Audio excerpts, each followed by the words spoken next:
Hi, welcome to the Flipped Classroom. This is really your first video that I'm assigning, so I want you to know that you follow along in your packet.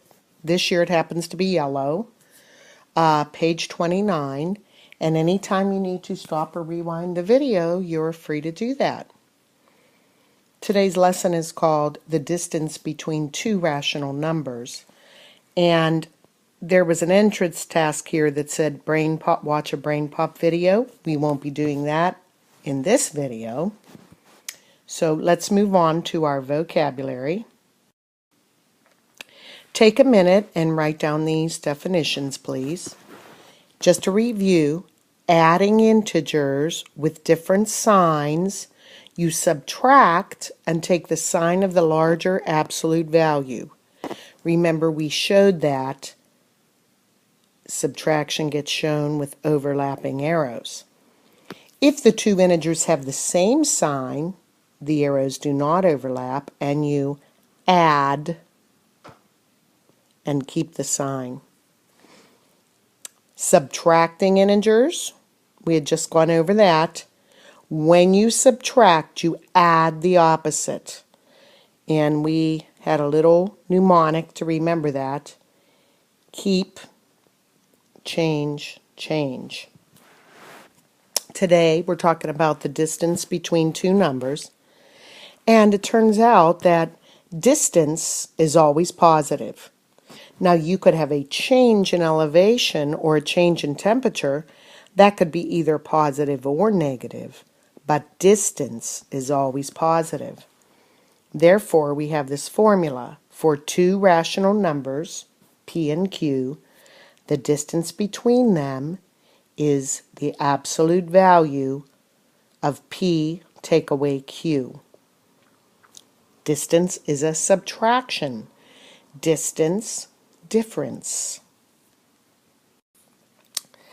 Let's try this looking at a number line. I'm going to put a mark at -4 and I'm going to put a mark at 5, and we could literally actually count here. 1, 2, 3, 4, 5, 6, 7, 8, 9. Or we can use our formula, and we're going to say the absolute,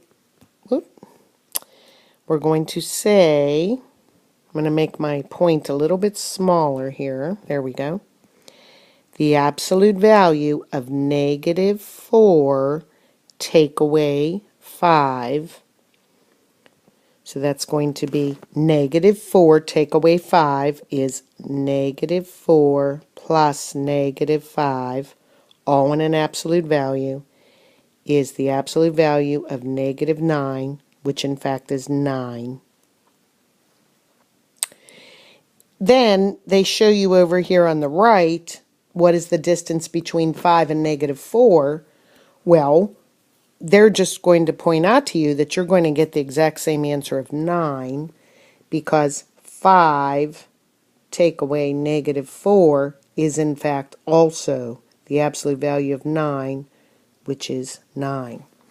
Now, you need to pause the video right now, and I need you to do these problems on your own. And when you come back tomorrow, I'm going to see evidence of it on your paper, and then we'll check them in class tomorrow. Here are a few more problems. The distance between 0 and -8. Well, 0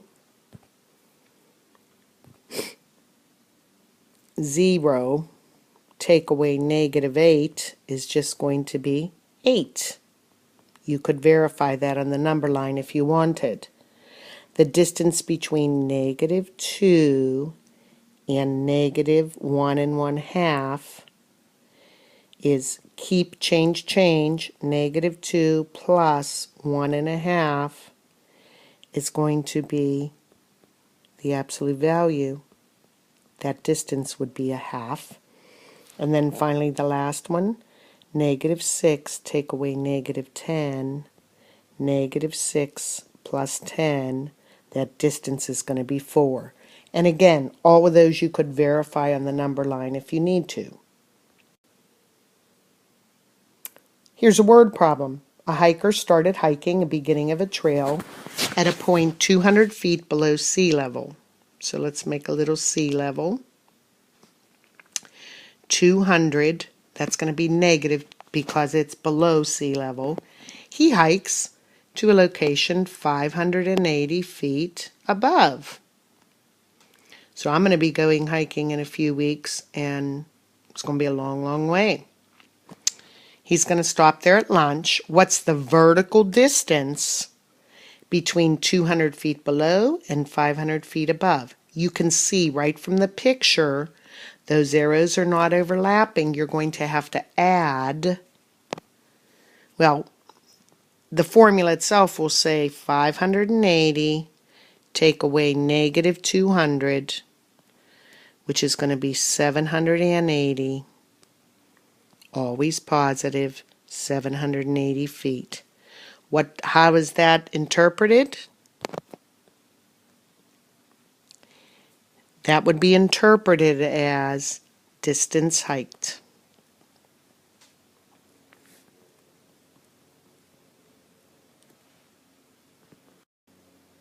Okay, on this one, I want you to pause and I want you to fill in this number line. Pause and do that, please.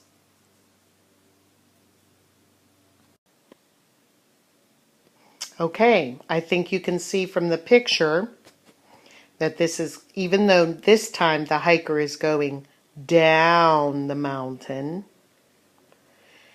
he is still covering a distance of 780 feet. And the distance is the difference between the elevations, still 780 feet.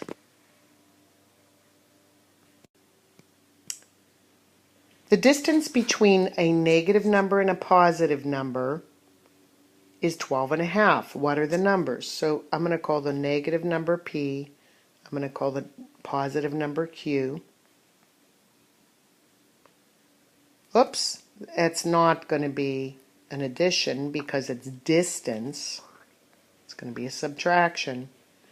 And that has to equal 12.5. So we could say P is a negative number, so let's call it negative 2. And then, of course, distance is absolute value. So what I need to add to that to get to 12.5 would be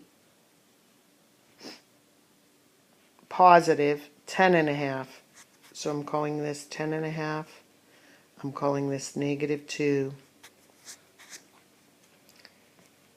The distance between those two is negative 12.5, and then of course with absolute value fulfills that. So I want you to come up with a second example, and I'm going to be looking for that in your notes tomorrow.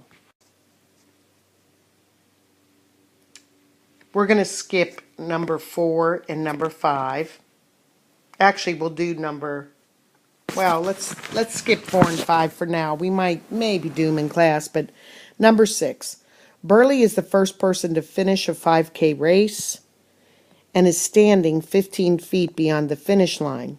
Another runner, Jeremy, is trying to finish the race, has approximately 14 feet before he reaches the finish line.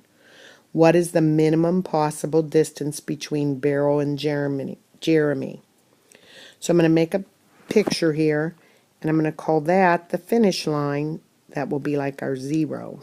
Finish. Beryl is 15 feet beyond it. So we'll call Beryl positive 15. And Jeremy still has 14 feet to go. We'll call that negative 14. What is the minimum possible distance between them?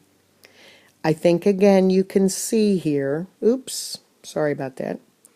I think here you can see this is 14 spaces. This is 15 spaces. The arrows are not overlapping. That's going to be that distance is actually 29 feet. And we can verify that because Beryl's distance minus Jeremy's distance is in fact 29.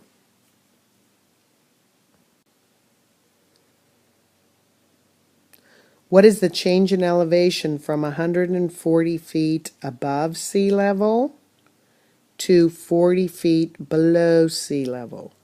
So notice I'm saying below sea level is a negative number, above sea level is a positive number. We're going to encase that in absolute value. Keep, change, change. That's the absolute value of 180, which is 180 feet. Now, this is a little bit different. We're going to have to look at this. Use logic to solve problems. Let's look at this number line for a minute. 0 is here, and x is a big negative number. 2 is here. So I would say approximately negative 2 is probably about right there. That might help if I put that in there. So what kind of facts do we know right now? Okay, think about that. Pause the video and think about that for a minute.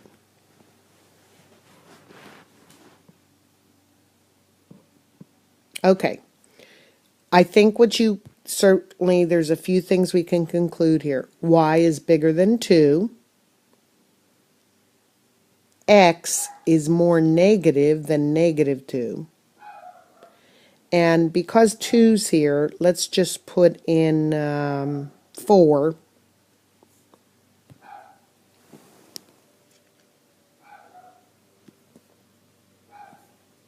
That would be about 4. And then halfway between them would be about 3. So you kind of should get this feeling that y is somewhere between 2 and 3. You can ask me about that tomorrow if you're not sure. But we're going to use the number line. Which of the following are positive? So what we're really going to do is we're going to go through and we're going to say positive or negative. However, cross off F and G because those involve multiplication. We haven't done that yet. Okay, the first one says y, take away x. So what we're really saying here, y minus, a positive number, take away a negative number. Well, when you subtract, you keep, change, change. So that's going to be plus a positive number plus another positive number. That's going to be positive. Number 2, x plus 2. X is very negative, much more negative than 2. It's much further away than 2 from 0. If I add 2 to x, I'm still going to be in the negatives. Number 3, 0, take away a negative. Because remember, x is 0. So 0, take away a negative. Just like number 1, keep, change, change. That's going to result in a positive. D, the opposite of a negative is a positive. I want you to try E and H. Just try them. We'll check in tomorrow, see how it went. That is the end of our video, and I will see you tomorrow. Bye.